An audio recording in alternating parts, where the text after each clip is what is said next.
sir. Another some 40 to 50 seconds I take to Yeah, start the program. please take time. Please take time.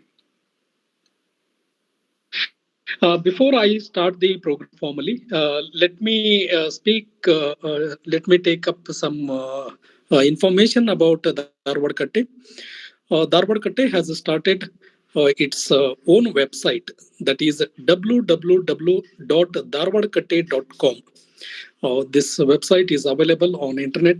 You can visit our website.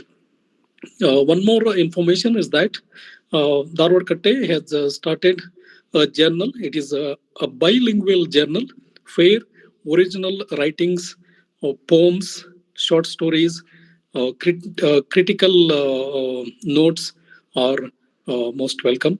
You can contribute your original writings to our journal. We'll start the program. Karan, am I audible? Karan? Madam? Yes, yes, you're audible. Thank you, sir. You're audible, Prakash. Thank you, sir. Dear audience, good evening to all. Dharwad Katte Dharwad, a virtual platform for literary and cultural activities. You all know that Dharwad Katte started during the time when the whole world was crushed under the terrific attack of COVID pandemic. Since then, Dharwad Katte has organized several virtual talks, including uh, a series on modern word theatre. Now, revisiting Shakespearean theatre is going on, and we have also celebrated the birth anniversary of notable writers and Jnanapita awardees. Other than that, Shakespeare's birthday, Dr. Rajkumar's birthday, and many thinkers, social activists' birthday also Dharwad Katte has celebrated on its virtual platform. Every month, that is the first and second Saturday, the talks will be in Kannada, that is a regional language, Kannada language. And the third and fourth Saturday, the talks will be in English. We conduct different series. Presently, the first and second Saturday, that is in Kannada, Makers of Modern Word Theatre is going on. And the third and fourth Saturday, Revisiting Shakespearean Theatre, this series is going on. In this connection, today, this is the third Saturday. Here we have with us Professor Jibu Mathew George, professor in the Department of English Literature, the English and Foreign Languages University. Today, Sir is going to speak on Shakespeare and Joyce, a curious case of modernist intertextuality. To this program, I welcome President Dharwad Katte, Professor Basavaraj P. Donur, Registrar, Central University of Karnataka. I also welcome our guest speaker, Professor Jibu Mathew George. Sir, welcome both of you. I also welcome our media persons and our audience and members Dharwad Katte. This program simultaneously it is also available on YouTube along with this virtual platform. Before I hand over the platform to Professor Jibu Mathew George, a few words about Professor Jibu sir. Professor Jibu Mathew George holds MA degrees in English Literature, Philosophy and Religion, and Political Science, and MSc degree in Applied Psychology, a PhD in English Literature, and an advanced diploma in German, and a junior diploma in French. His areas of research are meta questions in the humanities, philosophy, and history of religion, continental philosophy, philosophy of history, hermeneutics, philosophy of literature, European cultural history, literary modernism, 20th century literary theory, mythology and folklore, lifespan psychology, and Holocaust studies. He is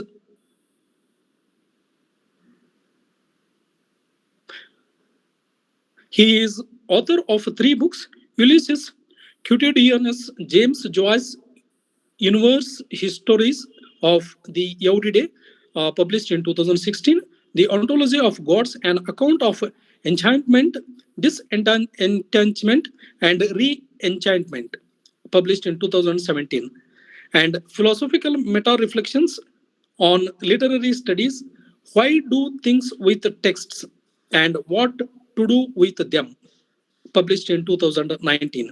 A three-volume international anthology of essays entitled De Natura Fidei, Rethinking Religion Across Disciplinary Boundaries, edited by Sir himself. The preface was written by Michael Mackey. It was published in 2021.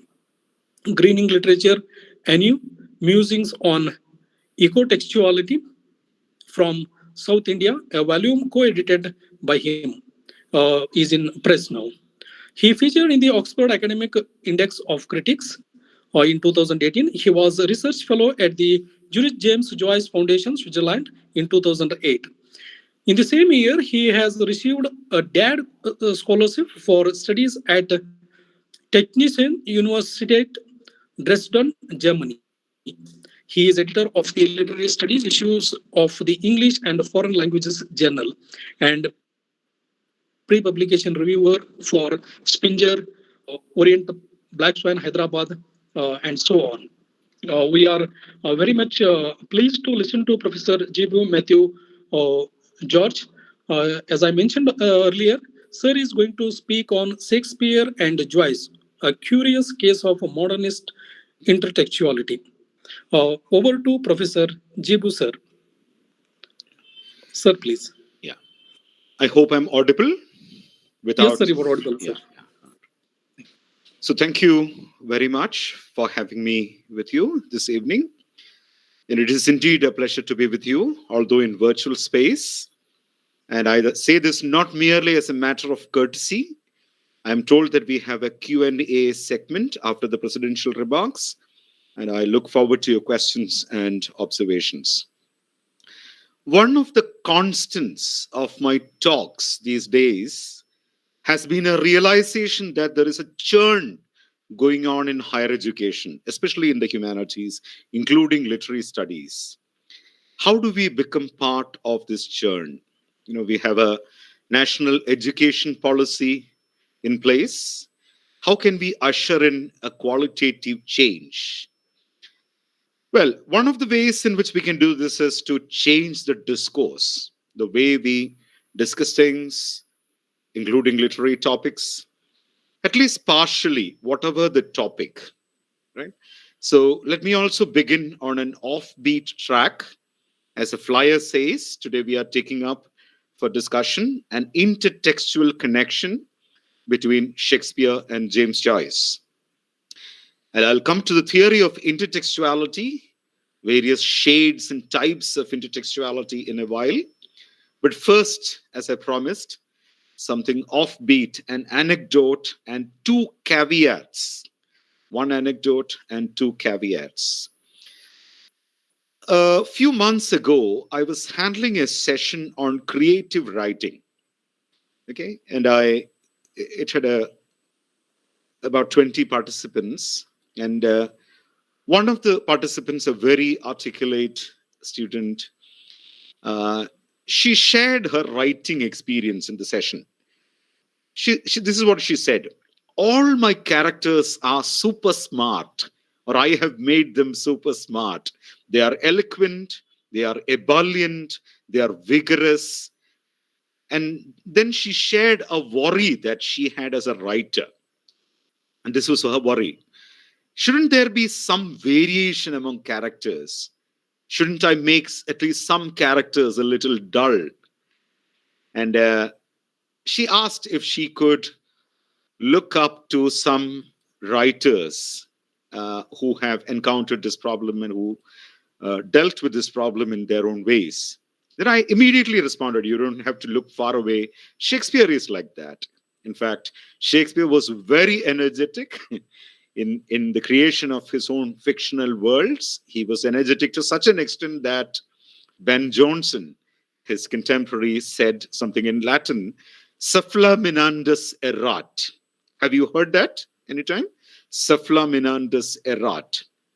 It means he needed restraint, or he should suppress himself, or he was clogged. That was Ben Jonson's comment on Shakespeare.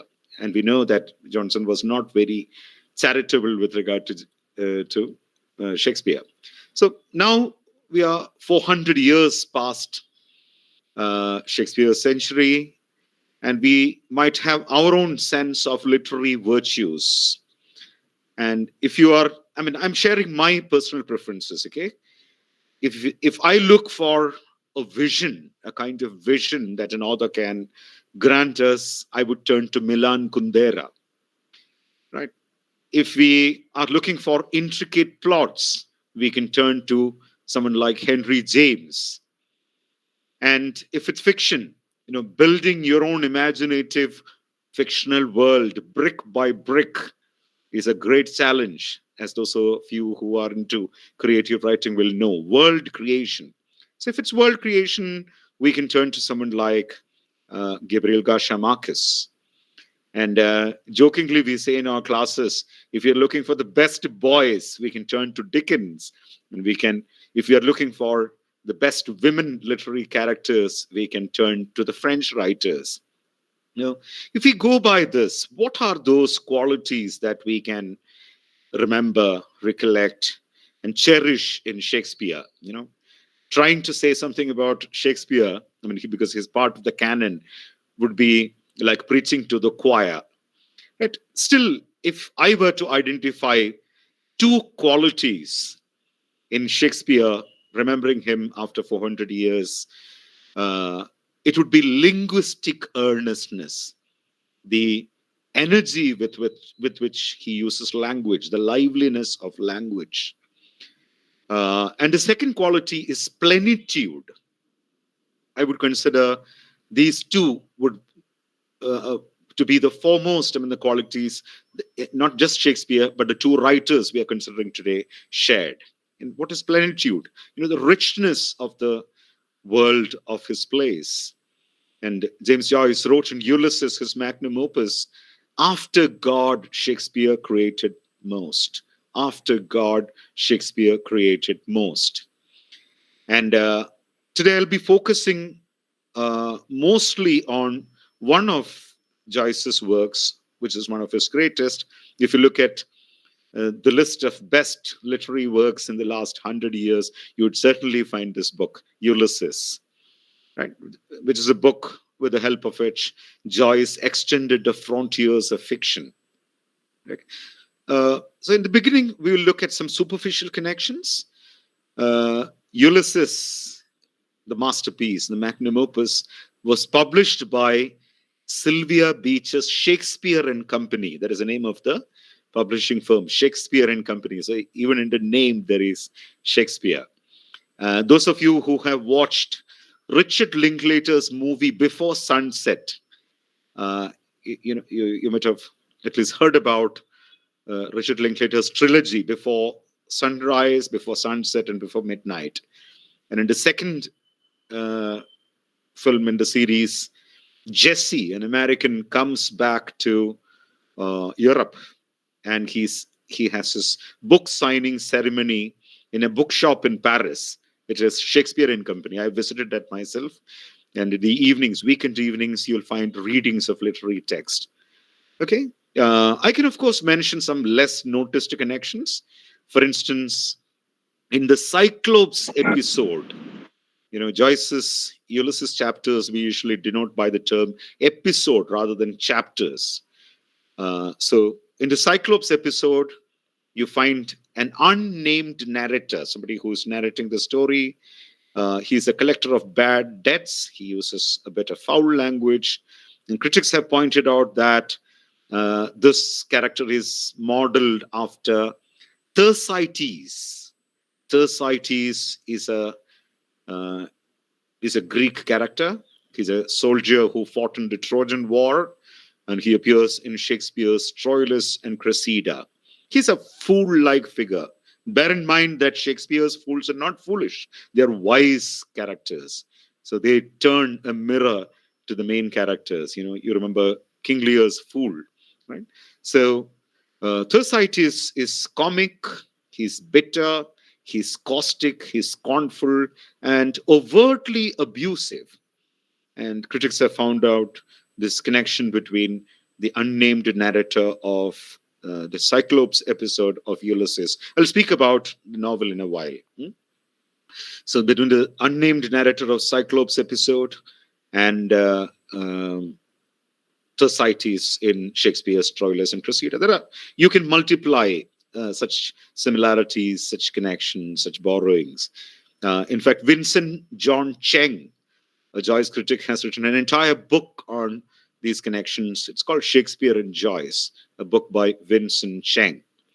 Now, the two caveats that I mentioned at the beginning to writers: intertextuality. What is intertextuality? It is not so studied.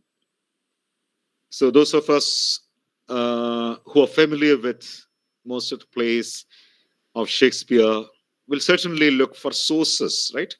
And this is part of the syllabus. We know that Shakespeare's historical plays, the English historical plays or chronicle plays, are based on Raphael Holinshed's Chronicles. Similarly, for his Roman and Greek plays, Shakespeare relied on Plutarch's Lives of Noble Greeks and Romans. Similarly, Shakespeare read George Chapman's translation of Homer's Iliad, and he used some of the material in his play that I just mentioned, Troilus and Cressida. And he was also familiar with the stories of Ovid's Metamorphoses, which he used for his long poem and other long poem. By the way, if you get to visit Denmark, right, at least a major part of my today's discussion of the Shakespeare part is based on Hamlet. Okay, and if you get to visit the Kronborg Castle on the outskirts of Copenhagen in Denmark, you will have a very different idea of this person named Hamlet. So the picture that you get of Hamlet from the Kronborg Castle is that of a middle-aged man, not the young student returning from Wittenberg, returning to Denmark to mourn his father, and later on speaks daggers to his mother. Right? So it is this Kronborg Castle that Shakespeare transforms into Elsinore Castle in his play Hamlet. Now, the theory of intertextuality, right? So my proposition this evening for you is that intertextual rewriting or intertextual appropriation is primarily a matter of interpretation. So a poet or an author comes later on and he decides to rewrite or intertextually borrow and transform a precursor writer's works. So it is primarily a matter of how the later poet, the later author interprets the earlier work. So today we are living in an age in the history of literary criticism. We are obsessed by the notion of textuality. The reader is a co-creator of the text, or the main creator of the text, if you like. And this is also the age of freewheeling interpretations. Right? So texts do not have a fixed meaning. Texts are in the hands of readers. That is the idea. This is the age of freewheeling interpretations. So let me give a few examples. In Resources of Hope, Raymond Williams narrates for us an anecdote. Raymond Williams was a student at the University of Cambridge, and his teacher was the famous Shakespeare scholar L.C. Knights. L.C. Knights made an observation in Williams's class. He said, no one today, that is the period of 1950s and 60s, no one today understands the meaning of the word neighbor in Shakespeare. Neighbor. Look at that word, neighbor. So today, many of us live in flats. Often we don't know who is our neighbor. We don't know whether the person is alive How are his children or her children? We don't know at all. Then Raymond Williams stood up in the class and said, I understand what the word neighbor means in Shakespeare. Why did he say that? He came from Wales, the working class neighborhood of Wales, which has a life that is characterized by a lot of mutual obligations. Uh, if there is an emergency at your home, you can keep the laundry outside your house, and your neighbor will wash it and keep it back. I joke in my classes that this unfortunately does not happen in our hostels. Then you might have noticed about the will of William Shakespeare that he bequeathed the second best bed in his house uh, to his wife. What about the first best bed or the best bed? Now, Stephen Dedalus, a character in Joyce's Ulysses, would make much of it. Yeah, but when I visited Stratford upon Avon, Shakespeare's birthplace, if you get to go there, you'll find at least 4 different houses to visit. One is Shakespeare's own house. One is the house and estate of his mother, Mary Arden. Then you have Anne Hathaway's house, Shakespeare's wife, Anne Hathaway's house. You'll find the Trinity Church where Shakespeare was baptized, and also the house of John Hall, the husband of Shakespeare's elder daughter, Susanna. John Hall was a medical practitioner, a doctor. So when I went to Shakespeare's house, the curator there told me, I asked him about this particular case, Shakespeare bequeathing the second best bed. And he told me that the best bed is reserved for the guest. And if you get to visit Stratford upon Avon, you will also get to watch a play at the Royal Shakespeare Company. Yeah. Right. Which is good, but it is said that the Globe Theatre's performances in London are much better. And I would also like to mention 2 documentaries. Because of lack of time, I think I can restrict myself to one, which is Michael Wood's BBC documentary, In Search of Shakespeare. So he makes some interesting comments, Michael Wood. He says, who is Shakespeare talking about in the sonnets? And he says, he's not talking about the fair youth. He's not talking about Henry Wriothesley or Henry Wriothesley. Wriothesley is an older archaic pronunciation. He's not talking about his patron. He's talking about the Earl of Southampton. Henry Wriothesley, Henry Wriothesley was the Earl of Southampton and was a patron to Shakespeare. Shakespeare is talking about his own son, Hamlet. Hamlet died probably from plague, when the plague was raging across Europe, when he was 11 and a half year old. So Shakespeare is speaking about his son, according to Michael Wood. There are critics who also support that view. And look at this statement that Ben Jonson made about Shakespeare's knowledge. Many others were university educated. They were called university wits. But in comparison, Ben Jonson says, Shakespeare knew only small Latin and less Greek. But this is not true. Shakespeare's mother, Mary Arden, belonged to a Catholic family. And this, because Protestant Reformation was popular in England at that time, Queen Elizabeth I was ruling. Mary Arden's family assets were confiscated. Shakespeare to learn classical languages is not so. It need not be factually correct that Shakespeare knew only small Latin and less Greek. Yeah. Now, thinking of the relationship between 2 writers, Shakespeare and Joyce, James Joyce.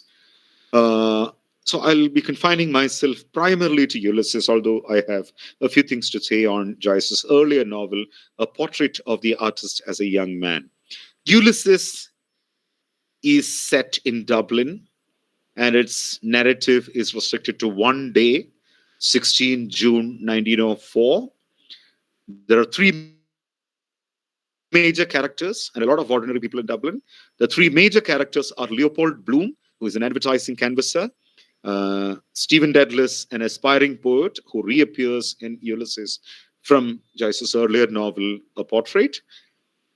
And these two characters move about the city. They enter and come out of restaurants. They visit a bar. They visit a library. They go to a brothel. They visit a maternity hospital. So nothing happens. It is a novel of non-events, right? But placed within the Homeric template. So Homer's Odyssey is used to model this. It serves as a template, a structural template for the entire novel. Ulysses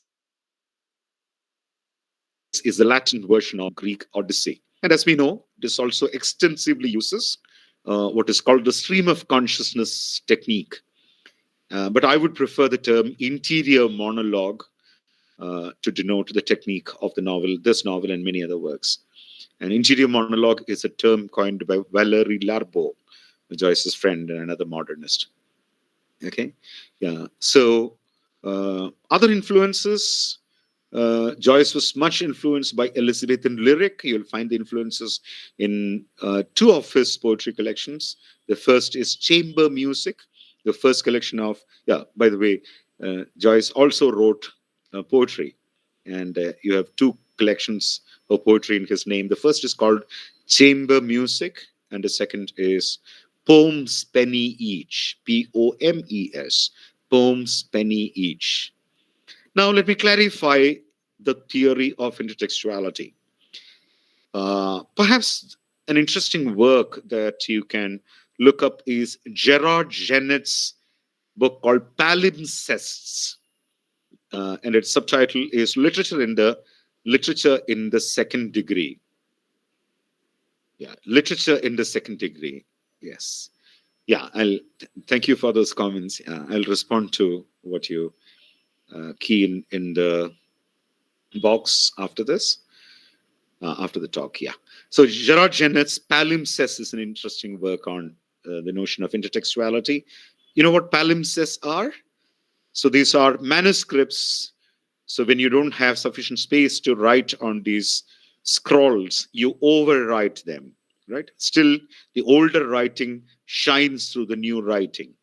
And Genet uses this as a metaphor for intertextuality. But note that Genet talks about various kinds of intertextuality, and the umbrella term for all kinds of intertextuality that Genet uses is transtextuality. So his terminology is a little different from what we do, what we use. Okay.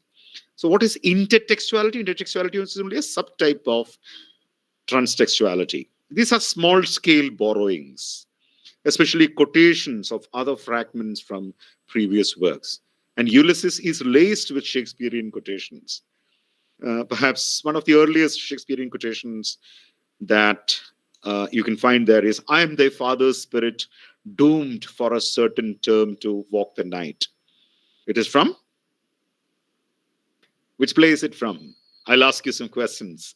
Just checking to see if you're awake. Okay, which play is this quotation from? Yeah, it's from Hamlet. I am thy father's spirit, doomed for a certain term to walk the night.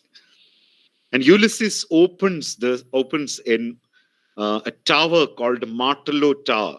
It was actually built by the French to ward off invasions from the French during Napoleonic Wars. And that serves as a spatial analog or parallel location for Elsinore Castle in Hamlet. Now, as I speak, I'm reminded of something that Meera Nair said.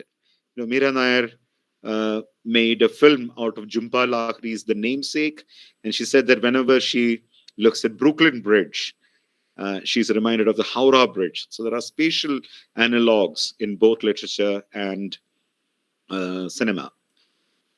In Hamlet, Hamlet the prince is mourning the death of his father, in fact, the killing of his father. And Stephen is in a Stephen Dedalus who I said is a character in Ulysses, is in a state of protracted mourning for his mother. Stephen was asked by his mother to kneel down by her deathbed and pray, but Stephen had separated himself from the church due to ideological reasons, and he refused to heed her last request. That is why he's in a state of protracted mourning. Then the other connections, as I said, Shakespeare's son Hamlet died in 1596 at the age of 11 years. Leopold Bloom, the protagonist's son Rudy, died when he was only 11 days old. And this enables Joyce to bring in the paternity theme. Remember, after all, Telemachus is a son of Odysseus. And so towards the end of this novel, Bloom develops a very paternal relationship towards Stephen. Yeah, but you can't find one-to-one correspondences in the novel. It's a kind of shifting symbolism that you find in Ulysses. So Stephen is Telemachus, Stephen is Hamlet, Stephen is Christ. Similarly, Bloom is Odysseus, Bloom is Elijah, the Old Testament prophet. He's Hamlet the father, he's also Christ. You don't find a one-to-one correspondence here, right? And the paternity theme is there not only as a secular theme, but also in a theological sense. The Christian Trinity, the Father, the Son, and the Holy Spirit. So there, Bloom is the father and Stephen is son. So we have to note something that is peculiar about the interior monologue of Ulysses. It's not a few characters thinking and their thoughts are given in an unedited fashion. It's not like that. And this is what differentiates Joyce's use of the monologue, interior monologue, from others using it. Do you know the earliest novel that uses the so-called stream of consciousness technique? It's not an English work. It was written by a French writer named Eduardo Dujardin, and his work in French is called Les lauriers sont coupés, meaning laurels have been cut. So it's the old style of giving thoughts in an unedited fashion that Virginia Woolf uses, Dorothy Richardson uses, to an extent what William Faulkner also, this is what William Faulkner also does. But in Joyce, the interior monologue is used to create a network of themes, motives, images, meanings, and so on. It's a device of multiplying meaning. Right. Now, moving on to the next type of intertextuality, or Genet's umbrella term, transtextuality. The next type is hypertextuality, which is a wholesale rewriting or a creative transformation of an older work. And remember that it is Homer that Joyce is rewriting, not Shakespeare in that sense, large scale. After all, the book is called Ulysses. Now, the third kind, or the third subtype of Genet's intertextual relationships is called metatextuality. So what is metatextuality?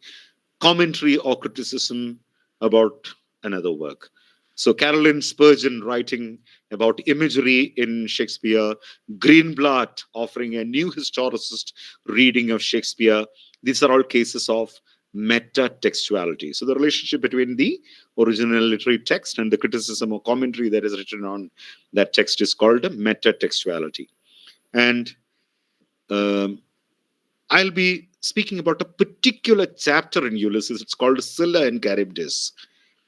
Scylla and Charybdis, which is one of the episodes or chapters. The unique thing about this chapter is that it proposes a Shakespeare theory and an overall aesthetic theory. Not many literary texts have literary criticism built into them. So this chapter is quite unique. And the other two types of intertextuality or transtextuality are not very important for our discussion today. Anyway, I'll mention them. The first is paratextuality, which is the relationship between the main text and subsidiary materials in a book. The title page, the colophon, the footnotes, the endnotes, the blurb. So that is paratextuality. Architextuality is a relationship of a book to conventions of the genre. So when you have to write a novel, usually you organize the work into chapters, right? So those who are interested in the notion of intertextuality can read Graham Allen's Intertextuality. It appears in the New Critical Idiom series. So there are very interesting books in the New Critical Idiom series, the books with black cover page. So Graham Allen has written uh, the book on intertextuality. So similarly, you have an edited collection called Intertextuality Theories and Practices by Michael Wharton, Worton. And our discussion of intertextuality does not stop here. There's another intertextuality. This is of the psychoanalytic variety, and it has been proposed by Harold Bloom in his book called Anxiety of Influence, where Bloom transposes Freudian principles into literary criticism this way. Right? The idea is that latecomer poets have an anxiety of being influenced by precursor poets, new poets having the fear of being influenced by precursor poets, and they try to circumvent or camouflage any possible influence. In order to do that, they have to resort to certain tactics, which Bloom calls revisionary ratios. Revisionary ratios. So, did Joyce suffer from anxiety of influence vis-a-vis Shakespeare? And to answer that, we have to understand the nature of modernism's relationship to tradition. How does modernism approach tradition, especially literary, cultural, artistic tradition? Christopher Amis has an interesting article called Modernism and Tradition, the Legacies of Belatedness. So I can key in some of these things. Look at your chat box. Christopher Amis's Modernism and Tradition, the Legacies of Belatedness. So there Christopher Amis proposes that modernism is motivated by a twin feeling towards tradition. On the one hand, they regret the fact that uh, they have come at the fag end of a tradition. So you have English literature, European culture has a long tradition extending from Homer and Virgil through Shakespeare to late 19th century writers, Dickens and George Eliot and Thomas Hardy and all right. So on the one hand, they feel that they have a regret about belatedness. They have arrived too late at the end of this rich tradition. On the other hand, they feel that that tradition has become increasingly irrelevant. Modernists had a crisis centered worldview. After all, they were writing in the aftermath of the First World War, the first war fought on a global scale. There were colonial struggles all around the world. Even in Ireland, there was an independence movement that was on. Capitalism, race for colonies.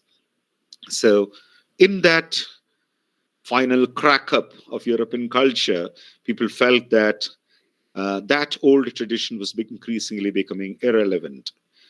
Now, the chapter or episode of Ulysses that I alluded to earlier, we are entering discussion of that. The chapter is called Scylla and Charybdis. It is sensational stuff, so don't be carried away. There are larger questions that we have to deal with. And in this chapter or episode, the literati of Dublin, the Irish intellectual circle, meets in the National Library of Dublin, and they begin with a discussion of two views of literature. Note that the chapter is called, or episode is called, Scylla and Charybdis. Scylla is a rock monster. Charybdis is a whirlpool in Greek mythology, in Homer. Okay, so Joyce's equivalence for this, his equivalent for Scylla is Aristotelian logic, an Aristotelian view of art and literature. And instead of Charybdis, or in the place of Charybdis, the whirlpool, you have Platonic metaphysics, Plato's view of art and literature. Remember, Aristotle's view of literature is mimetic, right? So whatever the author writes is rooted in life. And on the contrary, Plato believed that art should reflect formless spiritual essences. Formless spiritual essences. And at the beginning of this chapter, the literati also discuss Goethe.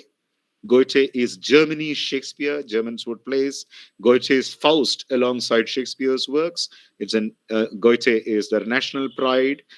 And it's in this chapter that Stephen Dedalus, the aspiring poet, the aspiring artist, proposes a Shakespeare theory. And this theory is based on certain apocryphal biographies of Shakespeare that appeared towards the end of the 19th century. Okay, I'll type the authors of these biographies of Shakespeare. First is George Brandes. The second is Frank Harris. And the third is Sidney Lee. Yeah. So George Brandt was a Danish man, and his biography of Shakespeare is simply called William Shakespeare. Frank Harris was an Irish American. Uh, yeah, his book is entitled The Man Shakespeare and His Tragic Life Story. Sidney Lee was the only Englishman in this group who wrote a book called A Life of William Shakespeare. And Stephen enunciates what may be called a psychoanalytic or a psychobiographic Shakespeare theory. Now, I'll provide some fun. Take a look at this statement that Stephen makes there. Yeah. Can you see?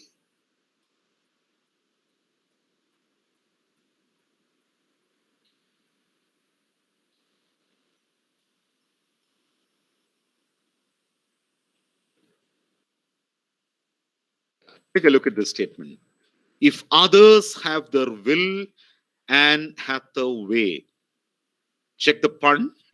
It's a pun on the names of William Shakespeare and his wife Anne Hathaway. If others have their will and Hathaway.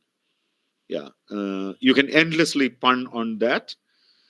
You can even say if brothers have their will and Hathaway. I'll tell you how.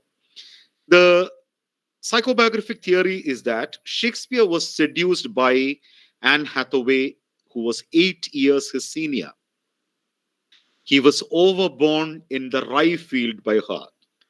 And not surprisingly, Anne Hathaway was pregnant before they got married. And it is a kind of shotgun wedding, right? So Stephen claims that Shakespeare's sexual confidence was broken. And in his own words, he was sexually murdered, as it happens in Shakespeare's long poem, Venus and Adonis. You know, the older goddess took this fancy for Adonis. And you find this theme of an older woman, a domineering woman, or a domineering woman in many of Shakespeare's other plays, like The Taming of the Shrew. So as a result, Shakespeare and his wife got estranged from each other. Shakespeare left for London, and he made his career in London. Anne Hathaway, according to Stephen's theory, was a hot-blooded woman. He took up with William's brothers, William Shakespeare's brothers, whose names he gave the arch villains of his plays. Edmund in King Lear and Richard in Richard III. I'm talking about Richard Crookback. He's a very depraved person, a very depraved ruler. He makes love to the widowed Anne, not the name, Anne Hathaway, widowed Anne over her husband's dead body. I'm talking about this character in Richard III called Lady Anne Neville, who is the widow of Edward of Westminster, and she later becomes the wife of King Richard III. And Shakespeare had his literary revenge, not just with his brothers, but also with his wife. How? Yeah. So, as an aside, let me mention this. I said Ulysses is set on 16 June 1904. That date had two forms of significance for James Joyce. One, it was the date on which he met his future wife, and it was also the day on which he came across the theory that, or he came to the conclusion that Shakespeare in Hamlet identifies not with the young prince, but Hamlet Senior, who is dead. Yeah. And let's also recollect the fact that Shakespeare was an actor as well, along with being a playwright. Especially, he played the roles of Adam in As You Like It, and also the ghost in Hamlet. So the stage is set in the Globe Theatre in London. The play is Hamlet. Shakespeare as ghost comes on the stage and he speaks to the namesake of his dead son, Hamlet. Look at the similarity in names. So, what does Shakespeare as the ghost say? This is what he tells his son's namesake. You are the dispossessed son. I am the murdered father. Your mother is the guilty queen, and Shakespeare born Hathaway.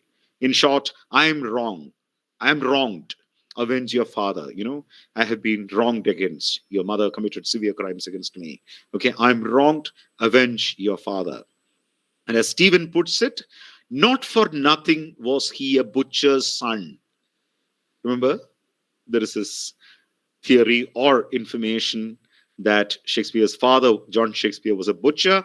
So I repeat the statement, not for nothing was he a butcher's son, wielding the sledged poleaxe and spitting in his palm. Can you visualize that scene?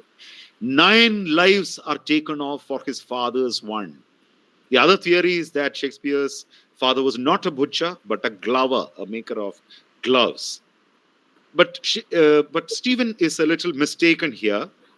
In Hamlet, 9 lives are not taken. Only 8 people are dead. Can you count? Polonius, Ophelia, Rosencrantz, Guildenstern, Gertrude, Laertes, Claudius, and finally Hamlet himself. It's only 8. So Stephen exaggerates it and says that 9 people are killed. So Shakespeare made a fortune in London. He, in fact, earned more than the Lord Chancellor of England, and he used to lend money. Shylock in A Merchant of Venice is a self-portrait. So Shylock, the usual understanding is that Shakespeare created that character to pander to anti-Semitism in England, but it is a self-portrait. Finally, in his old age, Shakespeare returned to Stratford-upon-Avon. He reconciled with his wife. And you might have noticed this. In Shakespeare's last plays, or the later plays, I'm talking about the dramatic romances, The Tempest, Winter's Tale, Cymbeline, and even Pericles. You will find very cute but naive heroines in his later plays, in the dramatic romances. Miranda in The Tempest, Perdita in The Winter's Tale, Imogen in Cymbeline, and Marina in Pericles. So what is Shakespeare doing here? According to Stephen's theory, Shakespeare is doting on his granddaughter. By the time Susanna, his elder daughter, had a daughter. So this is the granddaughter of Susanna and John Hall, the doctor. And today, the post-colonial readings of Shakespeare are very familiar to us, right? So both Joyce and Shakespeare have been read through the post-colonial lens. And a famous post-colonial critique of Joyce's work was written by a person named Enda Duffy. The book is called Subaltern Ulysses. Although Joyce cultivated the image of a detached aesthete, he created the image that he was apolitical. And as far as Shakespeare is concerned, today we know through post-colonial readings that Caliban is a colonial native, Prospero is a colonizer. The colonizer teaches the native his language, which Caliban says he uses to abuse his master. After all, Shakespeare is an imperial icon. And through that uncharitable psychobiography, is Joyce taking a dig at the imperial icon? That's my question for you. Is Joyce taking a dig at Shakespeare, the imperial icon? Remember that Ireland was under English imperial rule for 7 centuries, 700 years. We in India, we were under imperial rule only for 190 years. 1757, the Battle of Plassey till 1947. But Ireland had a horrible time. And you find the linguistic tension between the English and the Irish. And this is where I want to refer to uh, Joyce's earlier novel, A Portrait of the Artist as a Young Man. And so there also you find Stephen Dedalus, and his teacher, the English Dean of Studies, have a conversation about a word called tundish. Tundish is a funnel. We use funnel in India also, right? So the Irish use the word tundish, or at least in a certain locality of Dublin, they use the word tundish for a funnel. And the English Dean of Studies asks Stephen repeatedly, "Oh, is that what you call it? I mean, we call it funnel."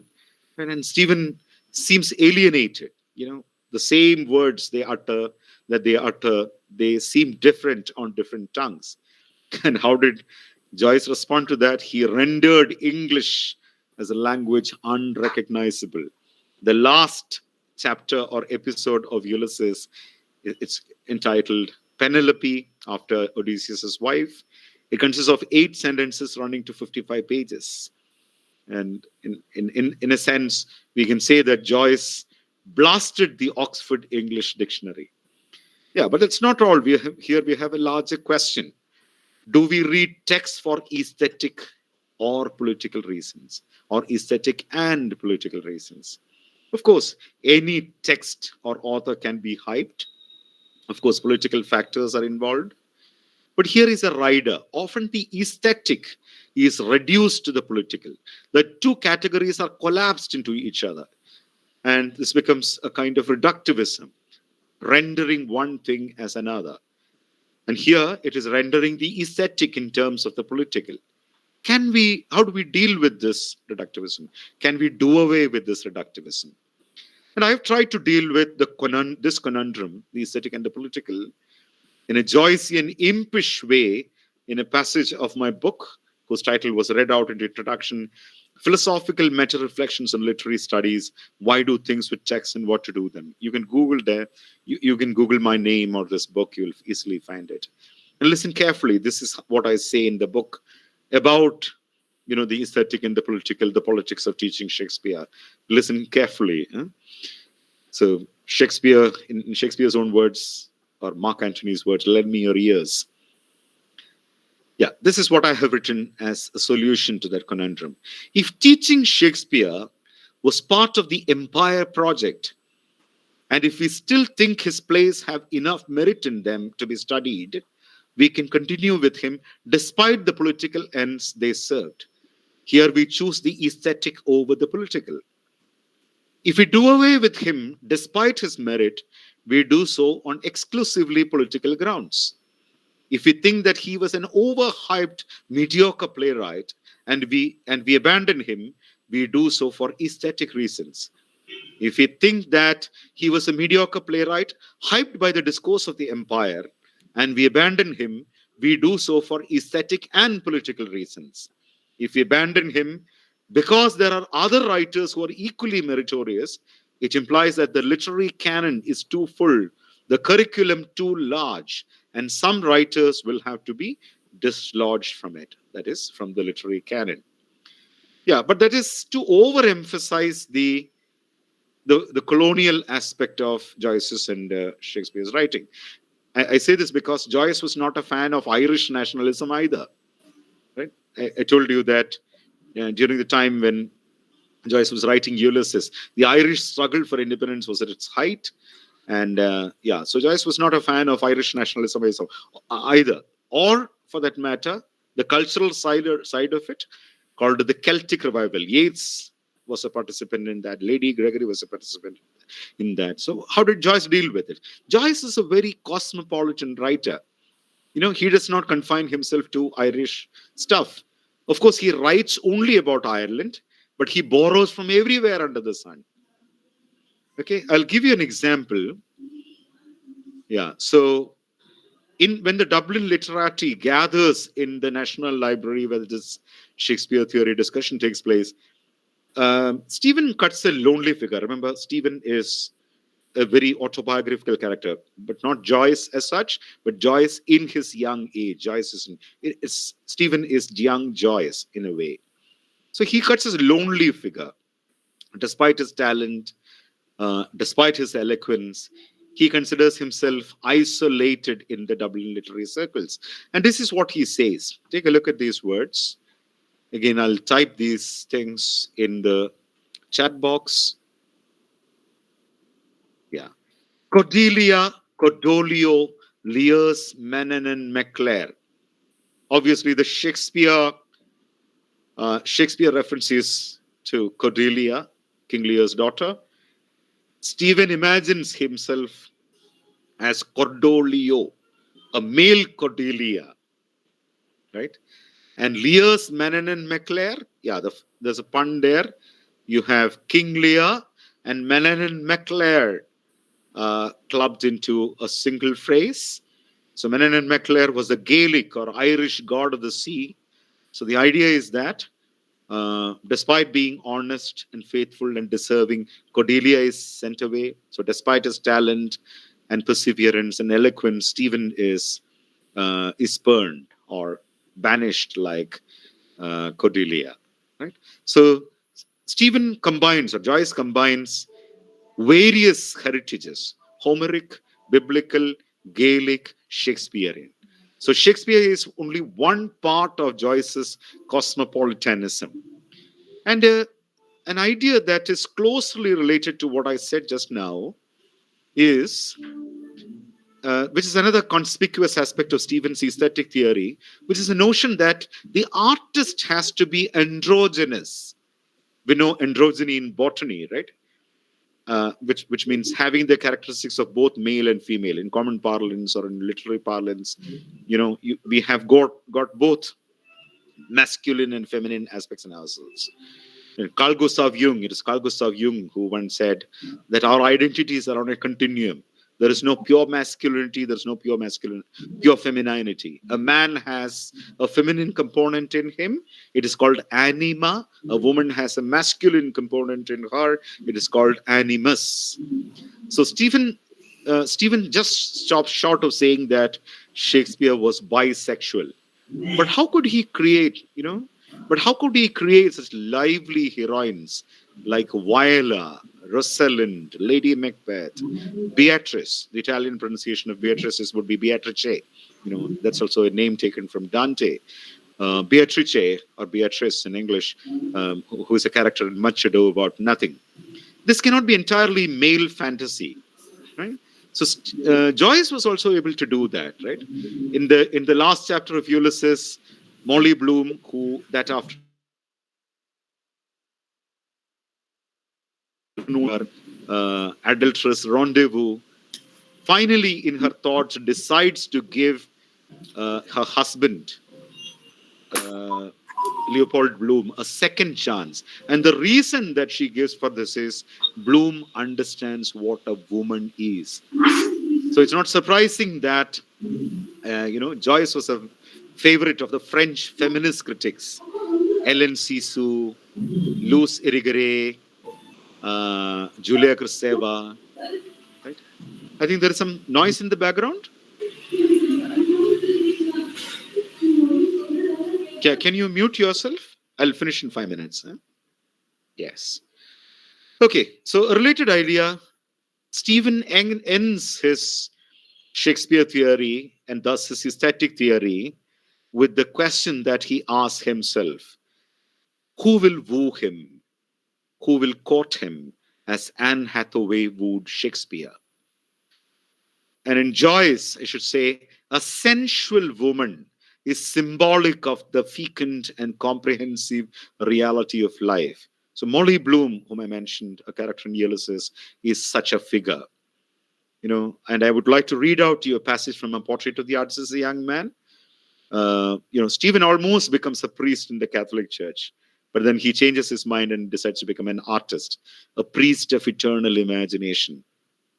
So Stephen realizes his dissatisfaction with the emotionally and imaginatively frigid way of life that a career in the church entails, the stultifying, stagnating kind of life. And he realizes that he's made for a different destiny when he comes across a voluptuous, half-naked girl wading in water on the beach. And this is how Joyce describes that incident. And let me quote: Her image, that is, of this half naked girl in the sea, her image had passed into his soul forever, and no word had broken the holy silence of his ecstasy. Her eyes had called him, and his soul had leaped at the call to live, to err, to commit mistakes, to fall, to triumph, to recreate life out of life. A wild angel had appeared to him, the angel of mortal youth and beauty, an envoy from the fair courts of life, to throw open before him in an instant of ecstasy the gates of all the ways of error and glory. So, did you notice the phrases like holy silence and wild angel? This is what usually Joyce does. Joyce writes about the profane in the language of the sacred. He raises the profane to the level of the sacred. This is why he uses religious vocabulary to represent mundane experiences. And I repeat, a sensual woman is symbolic of the fecund and comprehensive reality of life to which an artist needs access to create his art. And there is no dearth of such women, no shortage of such women in Shakespeare. Yeah, I'll read out a few lines. Age cannot wither her, nor custom stale her infinite variety. Who are we talking about? Is it Age, sorry? John Keats, no poem? Age cannot wither her, nor custom stale her infinite variety. It It is, comes About Elizabeth, it's Queen about, Elizabeth, Queen Elizabeth. Cleopatra. it is Cleopatra. It's Mm. Cleopatra. Yeah, these are Eno Babas's words referring to the attractiveness of Cleopatra. So what he means is that uh, Antony, Mark Antony, will never be bored with her anytime soon, right? And another one, this is not a sensual case. In fact, his character was in prolonged mourning for a long time. And but yeah, I'll read out. You can make a guess. It can be some kind of mental exercise. Lady, you are the cruelest she alive. If you will lead these graces to the grave and leave the world no copy.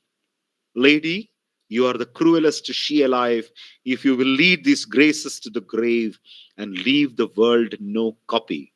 Where is that from?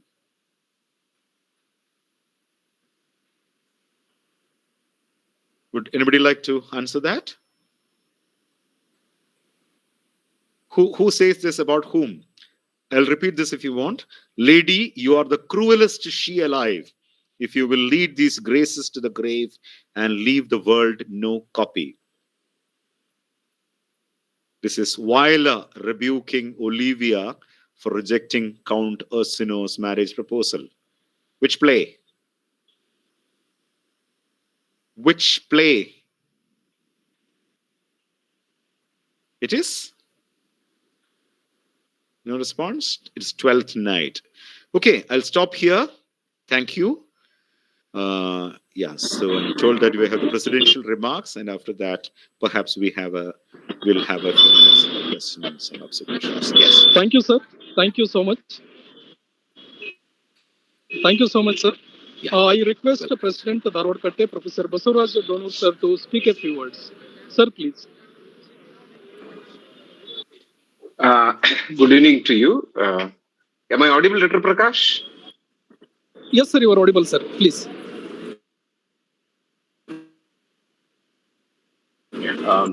My senior friend, Professor Jibu Mathew George from the English and Foreign Languages University, Hyderabad, for accepting our invitation and delivering a wonderful talk, a wholesome talk on Shakespeare and Joyce, a curious case of modernist intertextuality.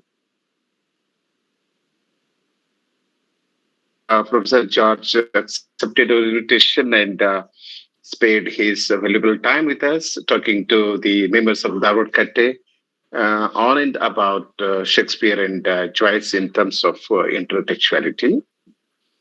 And his talk was quite interesting and very, very illuminative. And he had so much to share with us, and he had so much to tell us about these two very great, important writers, Shakespeare and Joyce. I liked his concept. And towards the end of his presentation, he said that there is a man in woman and there is a woman in man. And every writer has got to be should have both the male and female in him, so that he can understand the nuances and the sensibilities, the concerns of both the male and the female. And in India we have the concept of ardhanarishwara. He also talked about it, ardhanarishwara. One of the trinities, is both man and woman. And every writer, great writer, good writer, will be ardhanarishwara. And Professor George shared his very interesting facts about Shakespeare, Shakespeare's personal life, and also he drew our attention to several of his plays. And I remembered my visit to Stratford when he started discussing about the Shakespeare's house and his wife's house and so on, the beds, and the two very handsome actors that we find outside the house to act any scene you name, and they will act. And about this intertextuality, this is critics say that it is a recent phenomenon. It started in 1960s and so on. But even when you read Shakespeare and other writers, you find a lot of intertextuality in their texts as well. And a text is not an entirely independent unit, and it is not an island.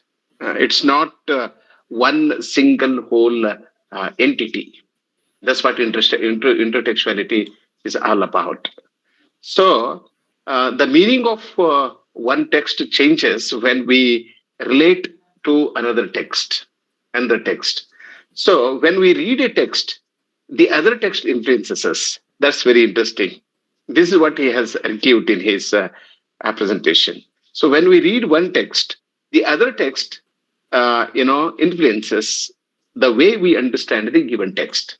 That is an interesting remark. I'm sure that the members of Darwin Kette and the young research scholars and students must have learned a lot from Professor Jar's presentation today.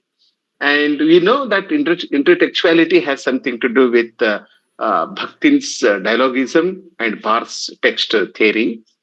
And dialogism is the process which meaning is involved out of interactions among the author, the work, and the reader or the listener. So we teachers and students are concerned with the meaning, but we do not know how we arrive at meaning and how meaning is created. Whether there is a ready-made meaning in the text or there is a ready-made meaning in the reader. And intertextuality says that the combination of the reader and the text and the author will make meaning possible.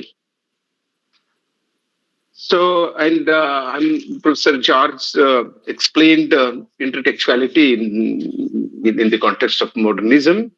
And intertextuality is the shaping of a text's meaning by another text, either through deliberate compositional strategies such as quotation, allusion, etc. And Professor has explained this in the case of Shakespeare and Joyce. And I have only one statement to make about Joyce, then I will leave the stage for you. I mean, you can have interaction with Professor George. He's an excellent professor and a very well-read man. And he read Shakespeare, Joyce, and all British and American authors very thoroughly. So for Joyce, deliberate intertextuality is to show that ordinary people can experience something heroic in their everyday lives. This is his major concern. So the proposition is every writer, both before writing his text and during the writing process, is a reader of the text written before his text. This is what T.S. Eliot discusses in his essay, Tradition and the Individual Talent. And intertextuality has something to do with T.S. Eliot and others as well. So, all in all, it was a wonderful speech talk. It was wholesome talk, and he's an important, an eminent scholar of our time, and he had so much to share with us. And yeah, in a sense, he educated us on Shakespeare and Joyce, and I thank him. And Prakash, you can continue. And I request the viewers of Darwin Kate to have a fruitful discussion with the Professor George. Thank you so much. Thank you. Uh, Hello, sir. Hello. Sir, yes, sir. Because of the technical issue, Prakash sir is unable to speak. So, I thank you, sir, for your insightful remark. Now, the session is open for discussion. So, I invite audience from people from audience to ask questions.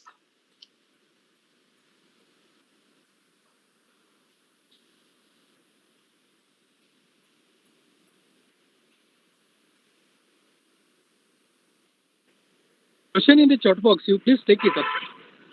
You can read the question. Yes, sir. There is one question there. Yeah, there are quite a few observations. There is one question. Yeah, has Shakespeare written all his plays with his own knowledge? Yeah, as far as the conventional wisdom goes, he had so many sources. More than originality. You know, what matters in his plays is the creative transformation, right? He had multiple sources, but he transformed. I gave the example of Hamlet, who was otherwise a middle-aged man, but now we have this charming character called Hamlet. It is said that there was once a time when every young man identified himself with Hamlet because of his existential angst, to be or not to be questioned. So it is that creative transformation, but some of those older ideas have been transformed these days. uh, you know the small Latin, less Greek idea. I mean, Shakespeare had actually access to classical knowledge of languages and the classical knowledge of literature and culture. He had that through his mother's side. So once it was said that Francis Bacon wrote this. Sometime at times it is said that Christopher Marlowe had some role in this. Marlowe, after stabbing somebody, escaped to Italy, and you have the Italian context of many of Shakespeare's plays.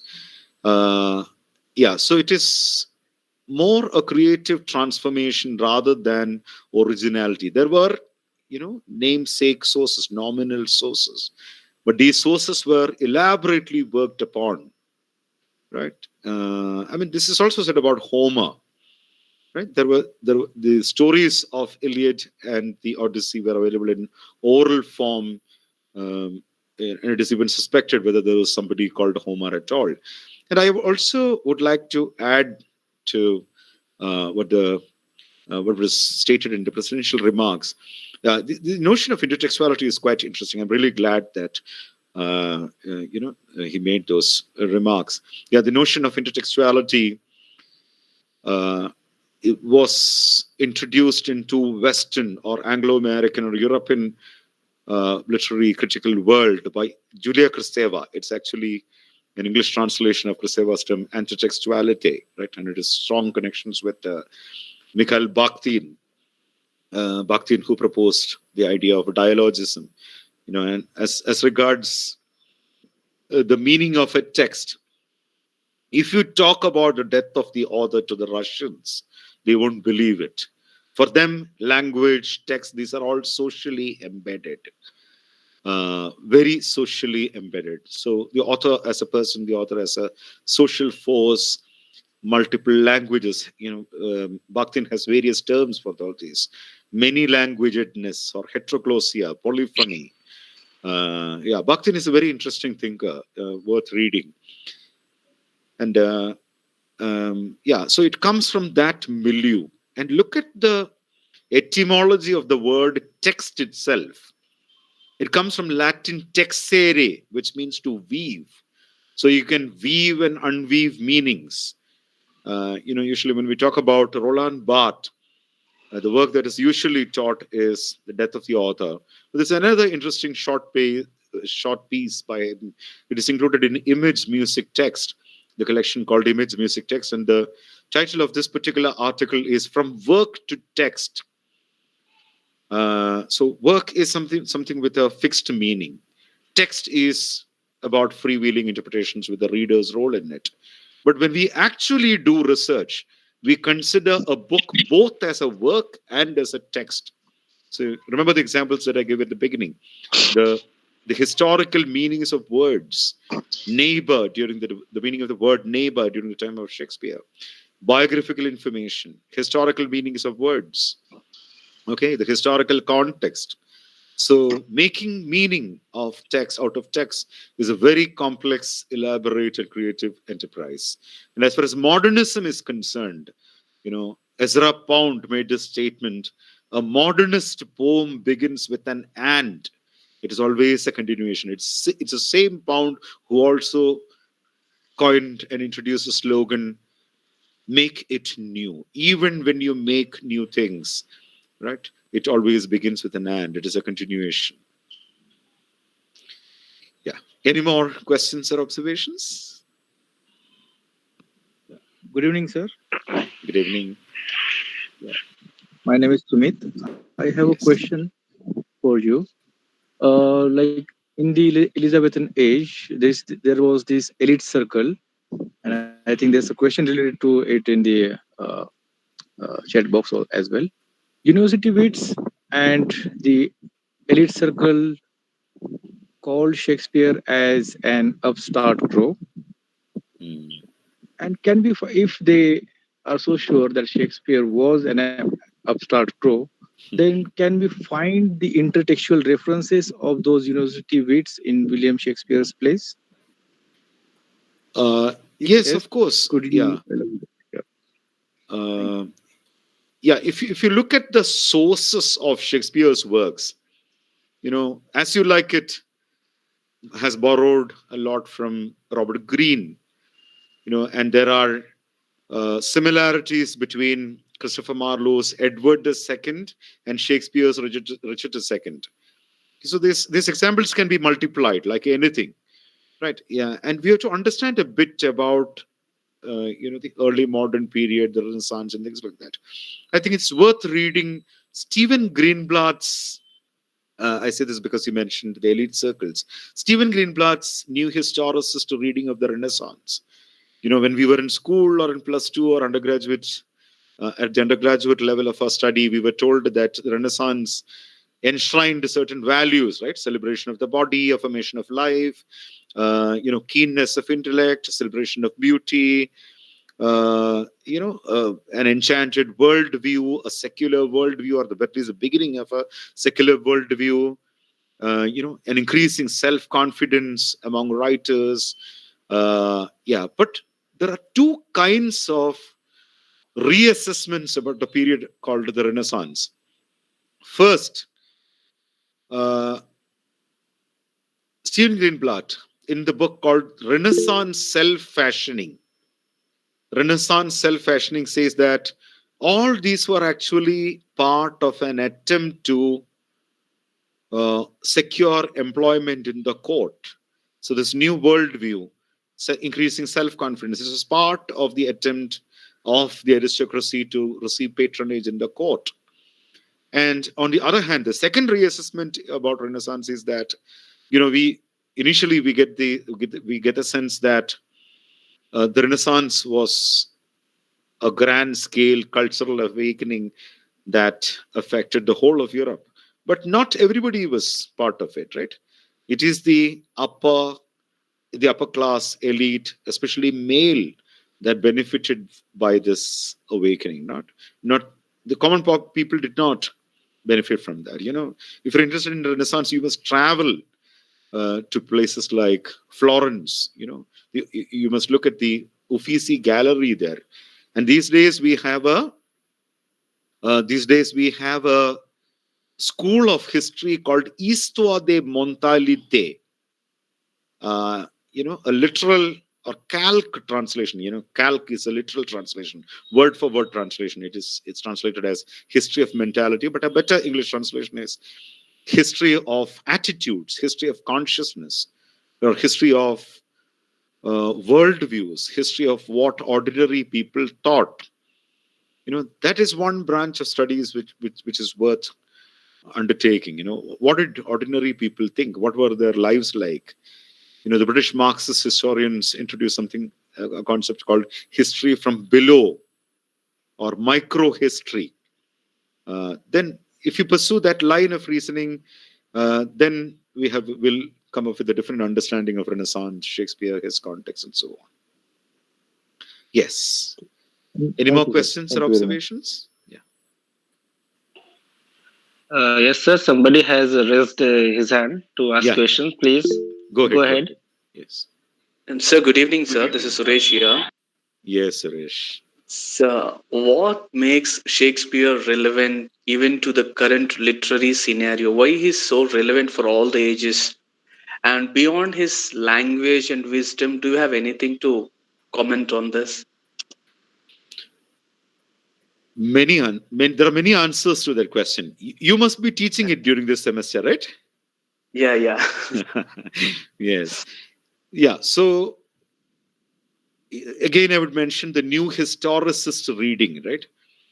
New historicism is different from old historicism in the sense it looks at the power relations, entanglements in ideology, right? So it reveals a lot about power and ideology. In fact, Stephen Greenblatt has made a connection between his type of new historicist reading, otherwise called cultural poetics, and the Trump time in America.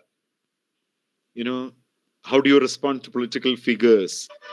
Trump's variety of politics in America and Shakespeare's take on power, governance, rulers. It's like a religious text. I say that quite consciously. It has a historically specific meaning. It has a historically specific significance, but it also has a time transcending. It has a space transcending aspect to it. So understanding society in terms of understanding society, in terms of understanding power relations, in terms of understanding people. So in those ways, Shakespeare is certainly very relevant, very significant. So I think it's worth reading Stephen Greenblatt's work connecting Shakespeare's times and his take on his times and Trump presidency in the US. Yeah, that's just one example. There are so many. Shakespeare has the gender ambiguity. Shakespeare makes great sense in the context of the contemporary discussions on sexuality, alternative sexualities, especially in the light of LGBTQ movements. Yeah.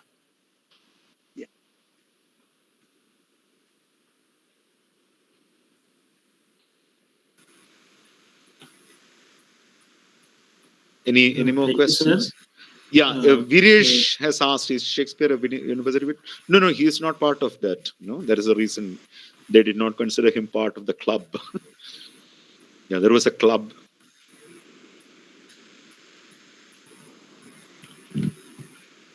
Anyone else from the audience wants to ask a question? Please go ahead. The session is open for discussion and questions.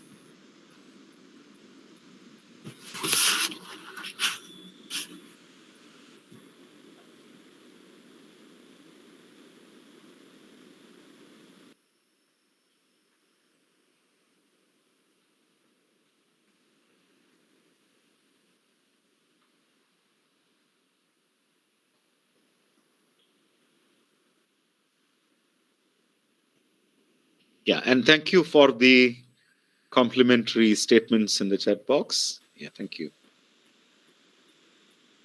Intertextual aspects in Shakespeare's and Joyce's works. That is what the topic was about, right? Yeah. We had an hour of talking. Yeah, maybe if you want to discuss things further, we can carry it on. You can give me a call if you want. You can mail me if you like.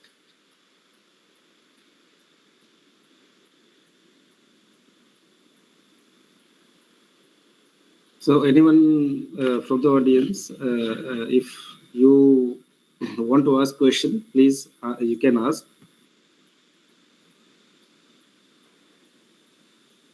Bhanumati, would you like to ask a question?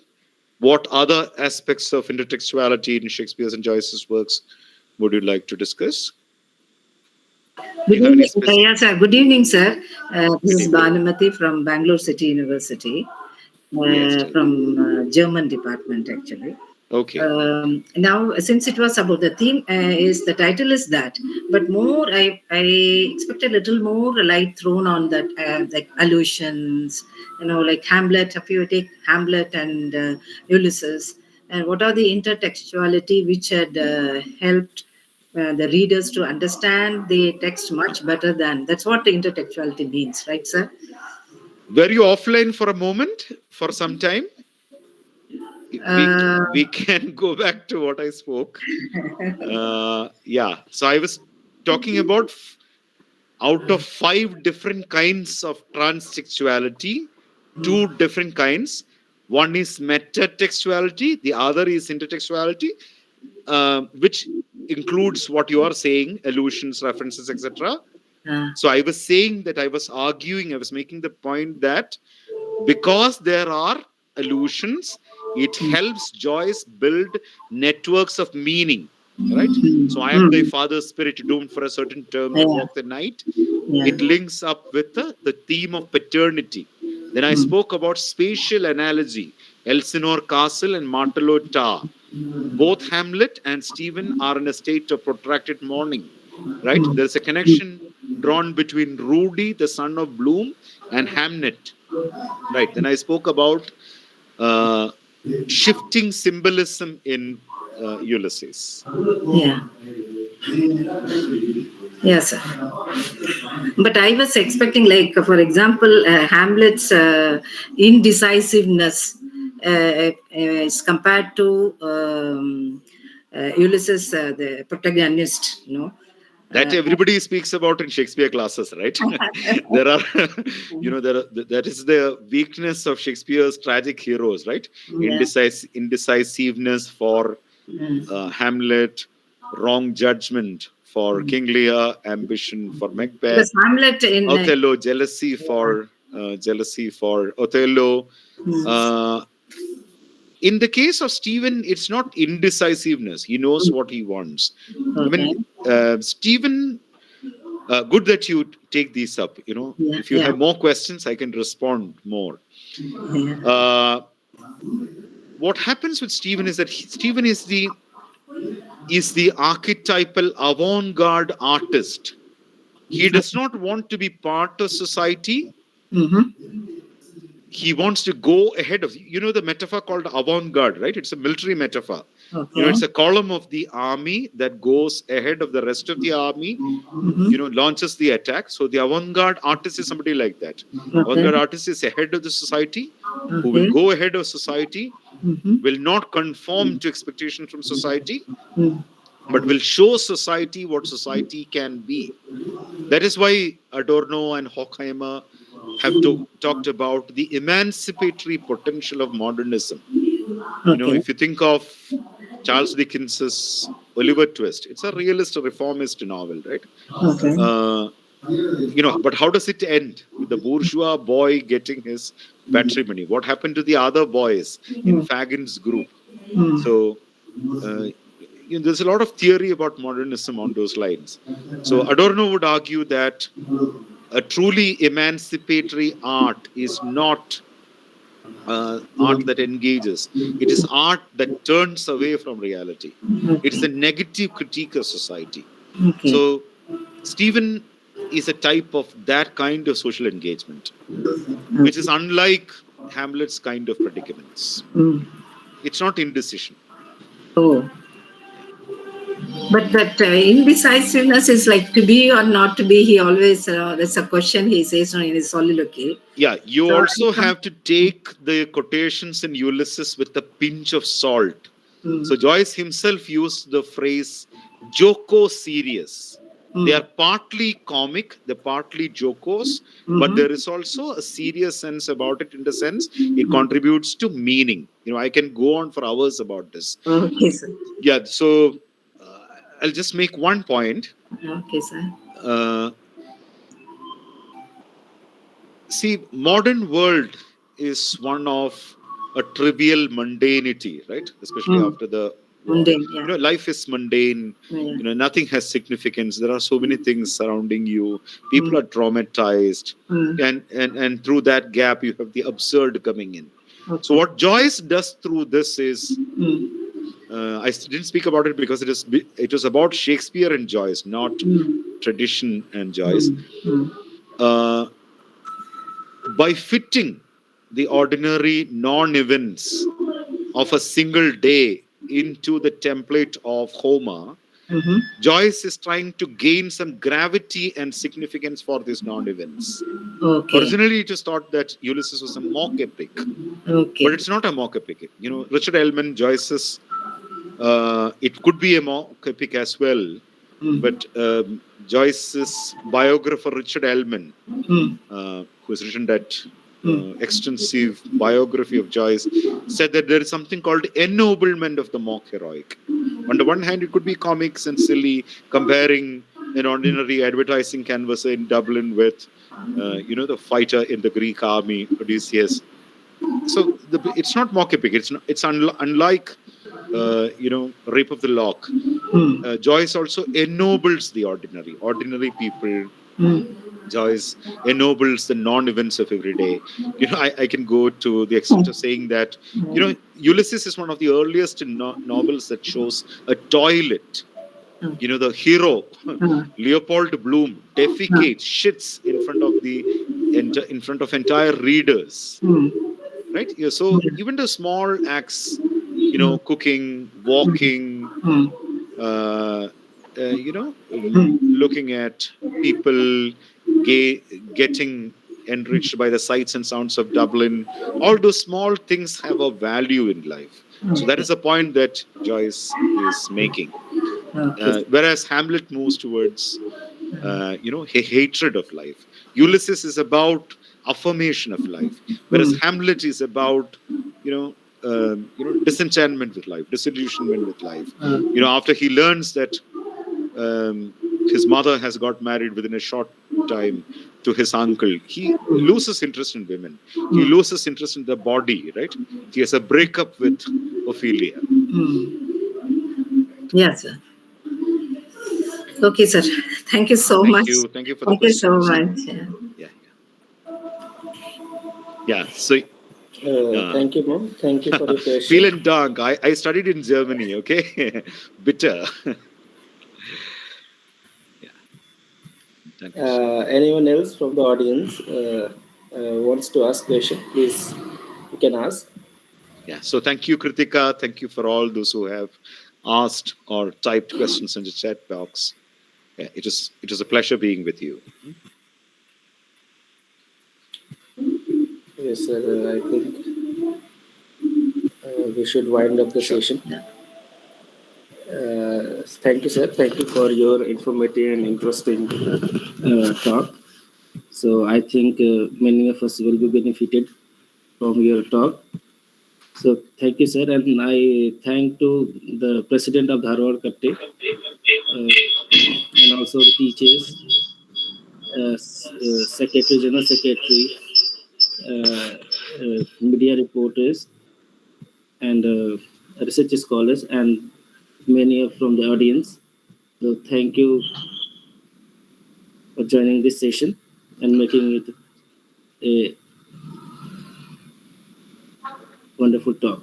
Okay. So thank you, Thank you Professor all. Basvaraj. Thank you, Dr. Rajat. Thank Thank you, sir. you, Dr. Uh, Prakash. Yeah. Thank you, sir. thank you, Professor George, sir. You please be with us and join Dharwad Katte again and again and share your rich experience with the viewers of the Dharwad Katte. Thank you so much. Certainly, yeah. Yeah, Thank right. you, Thank sir. you, sir. Thank you so much.